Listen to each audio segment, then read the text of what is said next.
তাহলে তোমার চাকরিটা হয়েও যেতে পারে। ঠিক আছে, তুমি এখন যেতে পারো।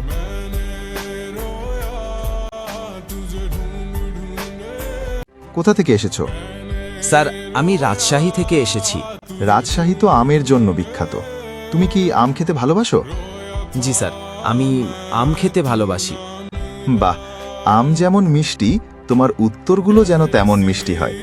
তো বলো দেখি, সেনাবাহিনীতে যোগ দিতে চাও কেন? স্যার, আমার স্বপ্ন বাংলাদেশ সেনাবাহিনীতে যোগ দেওয়া, দেশকে রক্ষা করা। শৃঙ্খলাবদ্ধ জীবনযাপন করতে আমার ভালো লাগে। দেশের জন্য নিজের জীবন উৎসর্গ করতে চাই। বাহ, বেশ ভালো কথা বললে। আচ্ছা ধরো, তুমি সৈনিক হলে, তোমার বাবা মা যদি বলে সেনাবাহিনীতে যোগ দিও না, অনেক কষ্ট হবে, তাহলে কি করবে? স্যার, বাবা মা আমার সবচেয়ে কাছের মানুষ।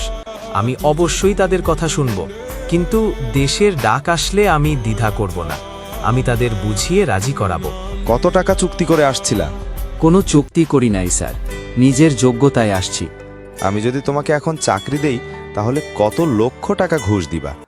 স্যার, আমি কোনো ঘুষ দিয়ে চাকরি নিতে চাই না, নিজের যোগ্যতায় চাকরি নিতে চাই। তোমার ফোনে কয়টা মেয়ের ছবি আছে? স্যার, আমার ফোনে কোনো মেয়ের ছবি নাই। তোমার ফেসবুকে কয়টা মেয়ে আছে? স্যার, ফেসবুকেও কোনো মেয়ের ছবি নাই। তোমার ফোনে তো খারাপ ভিডিও দেখলাম আছে। নাই স্যার, আমার ফোনে কোনো ধরনের খারাপ ভিডিও নাই। আর দেখলাম যে তোমার একটা দালাল বারবার ফোন দিচ্ছে, সেটা কে? স্যার, দালাল নামে আমি তো কাউকে চিনি না। আচ্ছা, তুমি কেন বাংলাদেশ সেনাবাহিনীতে যোগদান করতে চাও? স্যার, আমি একজন নিম্ন মধ্যবিত্ত পরিবারের সন্তান, তাই আমাকে যত দ্রুত সম্ভব প্রতিষ্ঠিত হতে হবে। আর সেনাবাহিনী হলো গৌরব এবং সর্বজনীন একটি চাকরি, যে চাকরির মাধ্যমে প্রকৃতপক্ষে দেশের সেবা করা যায়। মূলত আমি এ কারণেই সেনাবাহিনীতে যোগদান করতে ইচ্ছুক। আচ্ছা বলো তো, জাতিসংঘের সদর দপ্তর কোথায় অবস্থিত? স্যার, আমেরিকার নিউ ইয়র্কে অবস্থিত। বাংলাদেশের কোন দ্বীপকে সাগরকন্যা বলা হয়? স্যার, বাংলাদেশের কুয়াকাটা সমুদ্র সৈকতকে সাগরকন্যা বলা হয়। বর্তমান সেনাপ্রধানের নাম কি? General Mohammad Wakeruzzaman sir. আচ্ছা, তোমার বিয়ে হয়েছে, গার্লফ্রেন্ড আছে?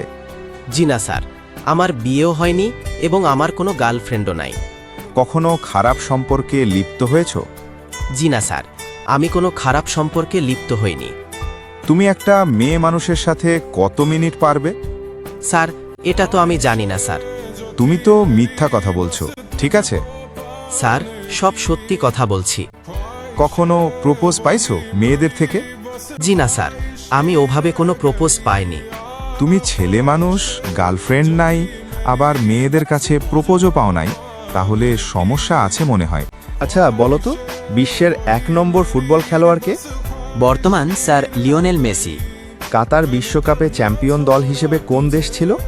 চ্যাম্পিয়ন দল হিসেবে আর্জেন্টিনা ছিল। তখন সেরা খেলোয়াড় ও শীর্ষ গোলদাতা এবং সেরা গোলরক্ষক কে ছিলেন?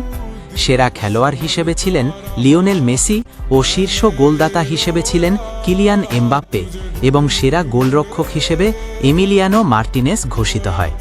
বাহ, তুমি তো সব জানো।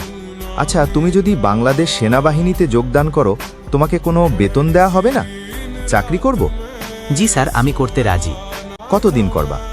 স্যার, চাকরি সম্ভবত, স্যার আমি একজন নিম্ন মধ্যবিত্ত পরিবারের সন্তান। বেতন না হলে তো স্যার চাকরি করা যাবে না। প্রথমটা তাহলে আবেগে বলছো?